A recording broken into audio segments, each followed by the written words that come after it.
Now, John Gross of the NIST denies that there's any molten metal, and this is a flat lie. And as a result, the architects and engineers for 9/11 Truth, as well as Stephen Jones and Kevin Ryan and other family members of those who lost their lives at 9/11, are demanding a request for correction of NIST for this point and many other points that are flawed. Why? That's a big deal, and you're about to say why. Yeah. He came to UT, he said there is no molten metal, he laughed, the people laughed, but then we have all the aerial photographs, we have the federal government releasing them, saying weeks and weeks later, over a month later, there's these molten pools. It's been a big public controversy, and they just say, hey, it doesn't exist. Can you speak? That's a big deal. And that's only, as you said, one of dozens of things where they just deny things that are publicly already admitted. I mean, they're the conspiracy theorists. Everybody knows it was molten metal. The government admitted it, took the photos, the thermal photos. What, 3 different agencies got them? I mean, talk about that specifically. Yeah. So John Gross is denying that there's molten metal. He says there's no evidence of it. Nobody's produced it. It's a direct, bald-faced lie. And that's why we've demanded a new investigation. That's why we've also called for a request for correction of NIST. There's plenty of eyewitness reports of this molten metal. Sarah Atlas citing that there's molten metal flowing beneath my feet. We have 3 firemen on video talking about molten metal flowing like lava, and John Gross is denying that there's any evidence. We have tons of previously molten metal pulled out of the ground, sitting in aircraft hangars.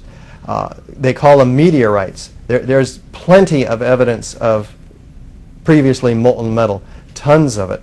NASA has created photos of the World Trade Center site showing areas of temperature range up to 1,400 degrees on the surface, indicating far greater temperatures below the surface. On our site, in fact, we have a photograph of the backhoe picking up a chunk of metal which is dripping with molten metal. Some of this previously molten metal was sent to Dr. Stephen Jones of Brigham Young University, formerly of Brigham Young University. He's a physicist, PhD, who analyzed the slag and the steel samples and the dust. What did he find in it? The chemical trace signature of thermite. In fact, thermate, a high-tech form of thermite with sulfur added, which lowers the melting temperature of steel. Thermite is an incendiary used by the military to cut through steel like a hot knife through butter.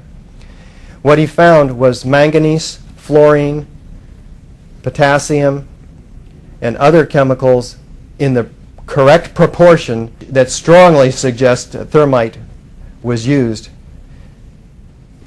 Even FEMA found rapid oxidation, sulfidation, and intergranular melting in the ends of these beams and columns. Why is that so important? Because it's direct evidence of the use of thermate, sulfur, sulfidation. What did NIST do with this information? Nothing. They dropped it out of the whole picture in an effort to hide all of the evidence for controlled demolition. This is a crime. We have expert corroboration for controlled demolition. Danny Jawenko, a top European controlled demolition expert, cited this is a controlled demolition. A team of experts did this. Without a doubt, it's professional work. Hugo Bachmann, structural engineer emeritus in Switzerland, cited this is controlled demolition. We have foreknowledge of the collapse of World Trade Center 7. The BBC announced it, in fact, 20 minutes before it actually happened, at 5 o'clock, with Jane Stanley citing the 47-story Solomon Brothers building collapsed due to structural failure. Well, never before in history had a high-rise building collapsed due to structural failure from fires. And she's announcing it 20 minutes before it happened. Well, the BBC apologized for the mistake, citing the confusing events of the day. The firemen had pulled out all of their resources from the building early in the afternoon, and they're looking at each other wondering why they're not fighting the fire. And there's some people who are telling them the building's going to come down. Well, again, never before in history has a building come down. It's a high-rise steel frame fireproofed building come down.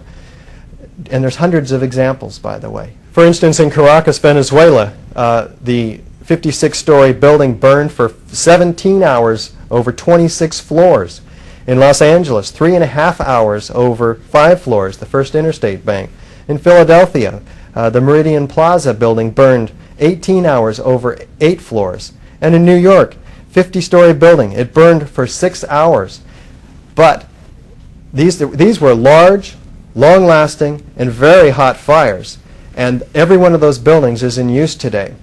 What we're talking about is 2 or 3 small fires in World Trade Center 7, and it comes straight down symmetrically into its own footprint as a result. We don't think so. This is why we demand a new investigation of Congress with subpoena power. The gravitational kinetic energy available in the collapse of the 2 twin towers, for instance, has to account for one, the crushing of 80,000 tons of intact structural steel beneath it. 2, the production of molten metal, which we've talked about, tons of it.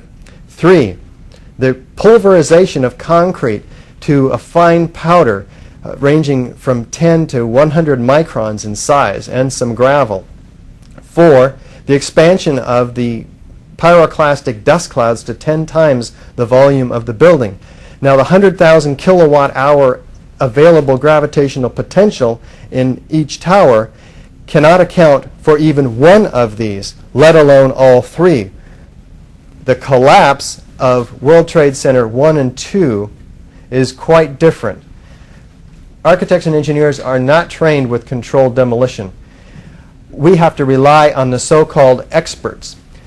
And these so-called experts are highly compromised due to their $10 million contracts, some of them, Therese McAllister, Gene Corley. All of them. Everyone I've ever seen's got like John Gross. $3 million defense contracts, government contracts, I mean, all of them, or they were on federal boards. I mean, it's a joke. At World Trade Center 1 and 2, we have the onset of destruction at the point of the jetliner impacts, because we're being led to believe that this was produced by fire.